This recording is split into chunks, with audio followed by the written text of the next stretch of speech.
Hello guys and welcome back to my channel. So in this video I will tell you that how to reveal text on click with PowerPoint animation.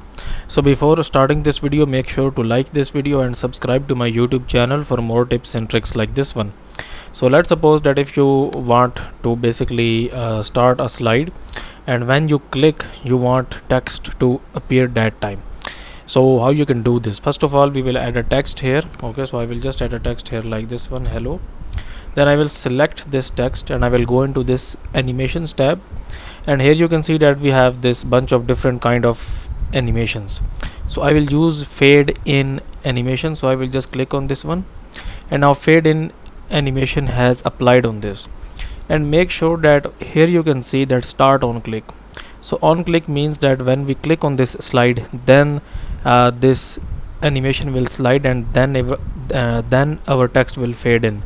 So make sure that it is on click, and then basically what you're gonna have to do, you will go into the slideshow mode by pressing F5 and here you can see that right now we can't see text, but when I just click with my mouse, you can see we have this beautiful fade in animation.